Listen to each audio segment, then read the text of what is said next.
Brought to you by KR Mangalam University.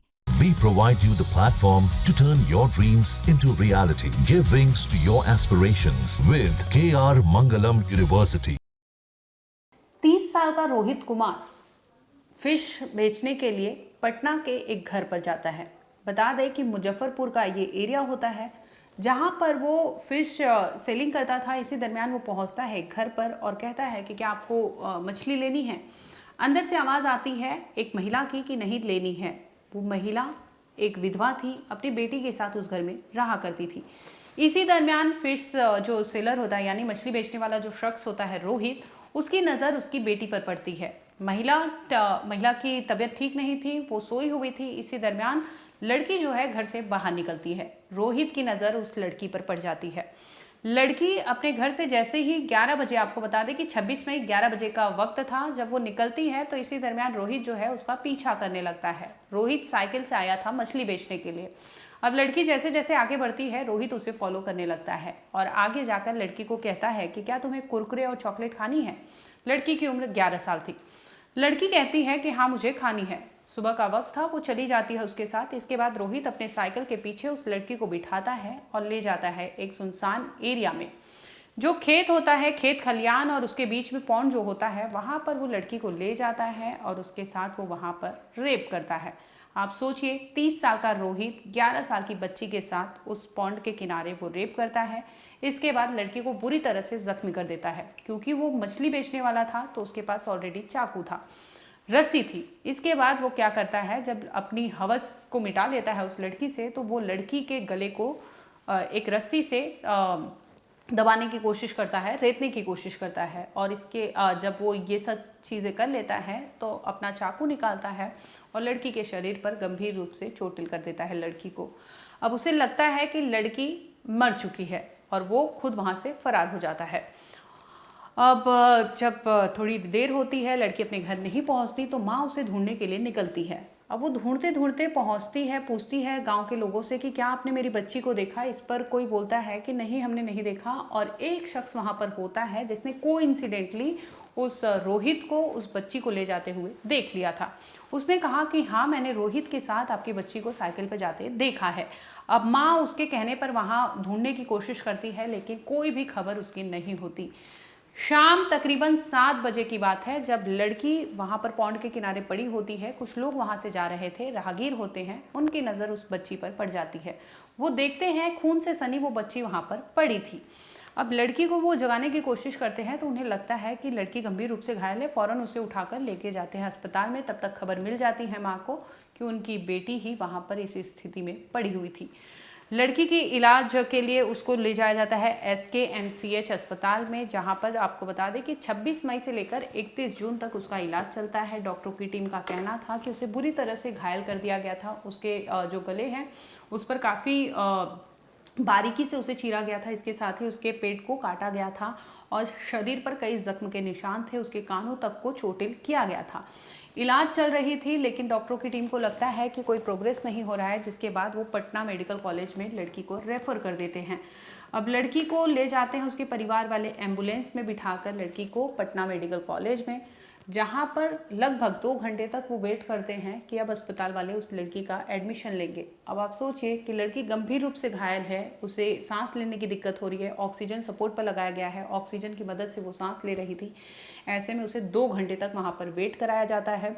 Wait करने के बाद जैसे तैसे आपको बता दें कि पीड़िता के परिवार को बुलाया जाता है, एडमिशन फॉर्म भराया जाता है। उसे कहा जाता है कि इस वार्ड में जगह नहीं है, इस वार्ड में जगह नहीं है, आपकी बच्ची की जो कंडीशन है बहुत क्रिटिकल है, तो उसे ICU की ज़रूरत है। और जैसे तैसे लगभग आपको बता दें कि काफ़ी वहाँ पर हो हल्ला होता है, प्रोटेस्ट होता है, कांग्रेस के नेता पहुँचते हैं, जिसके बाद आखिरकार उस बच्ची का एडमिशन होता है, ले जाया जाता है उसे ICU में। बता दें कि लगभग 5 से 6 घंटे तक उसका इलाज होता है। इसी दरमियान लड़की को वेंटिलेटर सपोर्ट पर ले आना पड़ता है। यानी सोचिए कि 2 घंटे की देरी उस लड़की पर कितनी भारी पड़ी कि उसकी ज़िंदगी ही उससे छिन गई। लगभग 5 से 6 घंटे तक पटना मेडिकल कॉलेज में उस लड़की का इलाज चलता है। इसके बाद वो लड़की दम तोड़ देती है। अब यहाँ से मैटर शुरू होता है, क्योंकि प्रोटेस्ट लगातार वहाँ पर लोग कर रहे थे। जिस तरह से उसे एम्बुलेंस में वेट कराया गया था, दूसरी ओर लड़की ऑलरेडी रेप विक्टिम है, उसका इलाज जल्द से जल्द होना चाहिए। ऐसे में उसे वेट कराया जाता है, उसके परिवार को भगाया जाता है यहाँ वहाँ, कोई सुनवाई नहीं होती है। और इसके बाद आखिरकार आपको बता दें कि 5 घंटे की देरी के बाद लड़की वहाँ पर ही उसकी मौत हो जाती है। इस पर परिवार ने क्या कहा वो भी सुन लीजिए। यहाँ 4 गो पहले PMCH वहाँ इमरजेंसी में रोके ना, वहाँ रोके तो वहाँ बोले यहाँ सीट नहीं है, कहाँ चल जाओ आगे। तो हथियाबाद जो है वहाँ भी रोके, वहाँ भी कहे यहाँ सीट नहीं है। तो आए यहाँ क्या नाम है टाटावाड में सर लोग फ़ोन किए, तो सर लोग मत अति के लफड़ा मतलब वो लोग करने लगा डॉक्टर साहब लोग।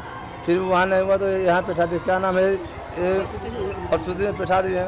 यहाँ भी सर नहीं भर्ती ले रहा था, तो ये लोग बोले कि जो गरीब की बच्ची है भर्ती ले लो। कितना घंटा बाद एडमिट किया गया? 2 घंटे के बाद सर एडमिट किया गया। 2 घंटा तक बच्ची कहाँ थी? 2 घंटा की बच्ची गरीब में थी, एम्बुलेंस में थी? जी एम्बुलेंस में थी। 2 घंटे तक बच्ची एम्बुलेंस में थी और उसके बाद हम लोगों ने जो संघर्ष किया, और वो भी 1-1.5 घंटे तक, उसके बाद इनकी बच्ची को हॉस्पिटल में लिया गया। अरे आज सुबह में डेथ हुआ है बच्चे का, 7-8 बजे में डेथ हुई है। डॉक्टर क्या बोला?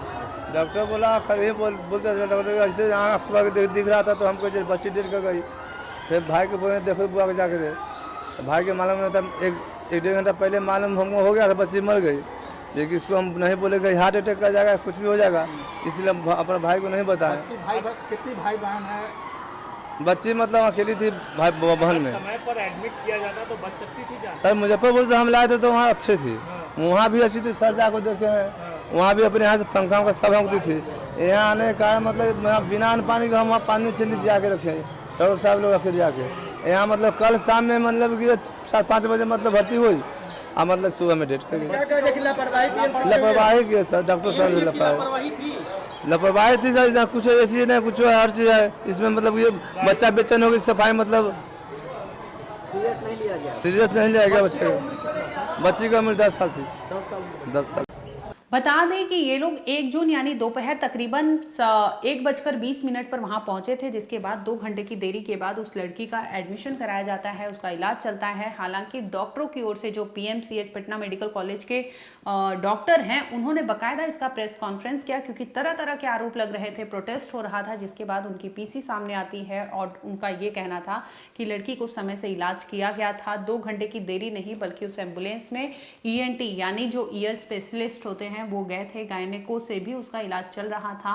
और जिस तरह के आरोप लगाए जा रहे हैं वो बेबुनियाद है। डॉक्टरों का साफ तरह से इनकार था कि देरी नहीं की गई। लेकिन परिवार को आपने सुना होगा, जिसमें पीड़िता के चाचा बता रहे हैं कि किस तरह से वो एम्बुलेंस में अपनी बच्ची को लेकर तड़प रहे थे, बिलख रहे थे, लेकिन उसे एडमिट नहीं किया जाता। जिसके बाद आपको बता दें कि 5 घंटे बाद ही लड़की ने दम तोड़ दिया था। ये पीड़िता 11 साल की है। अब आप सोचिए 11 साल की बच्ची के साथ, एक तो वैसे ही इतने घनघोर तरह के अपराध हुए थे, लड़की की जो हालत थी, क्योंकि जो रेप किया गया था उसे बुरी तरह से जख्मी कर दिया गया था, उसके शरीर पर कई ऐसे निशान थे और खून का रिसाव इतना हो चुका था कि डॉक्टरों की टीम जो थी लगातार उसे बचाने की कोशिश कर रही थी। लेकिन जब SKMCH अस्पताल में उसका इलाज नहीं होता तो उसे पटना मेडिकल कॉलेज में रेफर कर दिया जाता है, जहां पर डॉक्टरों की मनमानी की वजह से एक पीड़िता यानी पीड़ित के परिवार ने बताया कि अगर डॉक्टर समय पर इलाज करते तो वो बच्ची और जिंदा होती आज। से कर दिया इमरजेंसी बात हथुआ तो ये तब तक ले तो बच्ची दम तोड़ देगी। ठीक है डॉक्टर लगे हुए हैं वहाँ एम्बुलेंस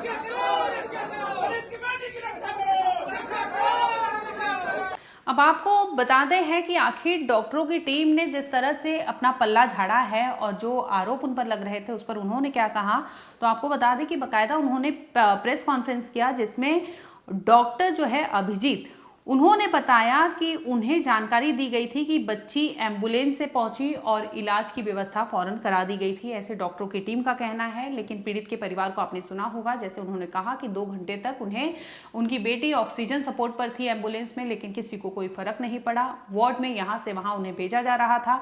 कहा यह जा रहा था कि ICU में बेड की कमी है, वहाँ पर ICU में जगह नहीं है, जिसकी वजह से ये देरी हो रही थी। इस पर डॉक्टर की टीम ने यह कहा है कि बच्ची का इलाज SKMCH में पहले पिक्कू वार्ड में हुआ था। ENT की भी बच्ची को समस्या थी, यानी कान से रिलेटेड भी कोई उसे समस्या थी जिसका इलाज वहां पर चल रहा था और डॉक्टरों ने तुरंत गाड़ी में ही एग्जामिन किया, ऐसा डॉक्टरों का दावा है। लेकिन उनके जो परिजन हैं बच्ची के, उन्होंने कहा कि ऐसा कुछ नहीं था और डॉक्टर का ये भी कहना है कि गायनेकोलॉजिस्ट को ICU में उसे भर्ती कराया गया था। गायनेकोलॉजिस्ट वहाँ चेकअप करने गई थी, ENT की डॉक्टर चेकअप करने गई थी, इसके बाद उसे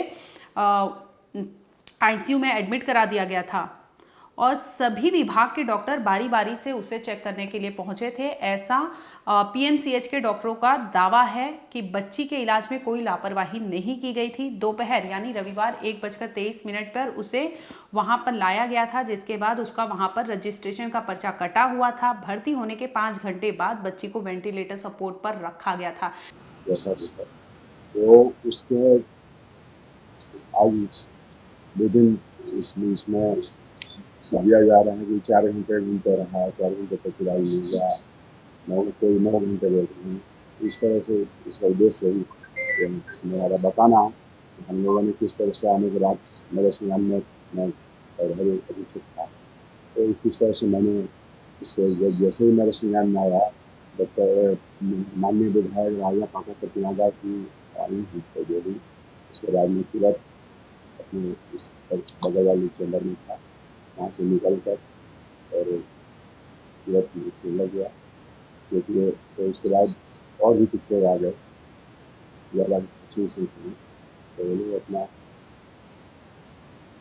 क्योंकि अच्छी गाड़ी हमने बोला कि गाड़ी को गाड़ी में रही। उसको सबसे पहले ये आई है अच्छी एम्बुलेंस से मुजफ्फरपुर से, तो IVCC सेंट्रल यूनिवर्सिटी गई 1:23। उसके बाद वहाँ का सर्जरी के डॉक्टर के द्वारा बताया कि उनका गला कटा हुआ था काफी। उसके साथ किसी रेप व्यक्ति भी थे ना, ENT में होगा नॉर्मली, ENT का इलाज ENT में होगा। IT को नॉर्मली जरूरत वहाँ नहीं होती है, नॉर्मली जरूरत वहाँ नहीं होती है। नहीं, ENT में भर्ती होगा, लेकिन ENT के डॉक्टर करेंगे, उसके लिए सर्जरी वाली रिपोर्ट नहीं होती।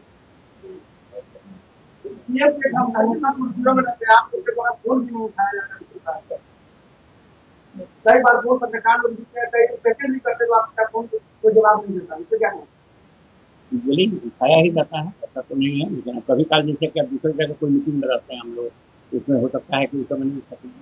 पूरे मामले को लेकर परिस्थितियों में लापरवाही का आरोप लगाया, कभी कांग्रेस बोल रही थी अब तो कांग्रेस किया जाएगा, कांग्रेस की जीता इस तरह से गंभीर आरोप नहीं। सभी चीज जो डॉक्टर अभी जो आपके प्रभारी अधीक्षक से हमें बता दिया है, उसमें कुछ कहना नहीं। और जितने भी डॉक्टर हैं जितने तरह के थे, वहाँ से सीरियस कंडीशन में आई है, उसको चेस्ट इंजरी है, गला पूरा कटा हुआ था, तो इतना सीरियस इंजरी में रहने पर तो बहुत मुश्किल है, बहुत सीरियस थी। ठीक है सर,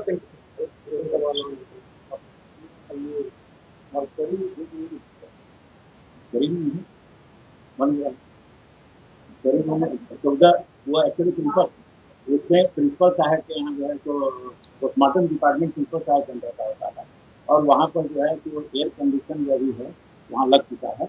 हम समझते हैं 14 या 18 मरीज एक साथ वहाँ रहे, लेकिन माननीय मंत्री जी के आदेशानुसार वहाँ जो है तो वो लग चुका है।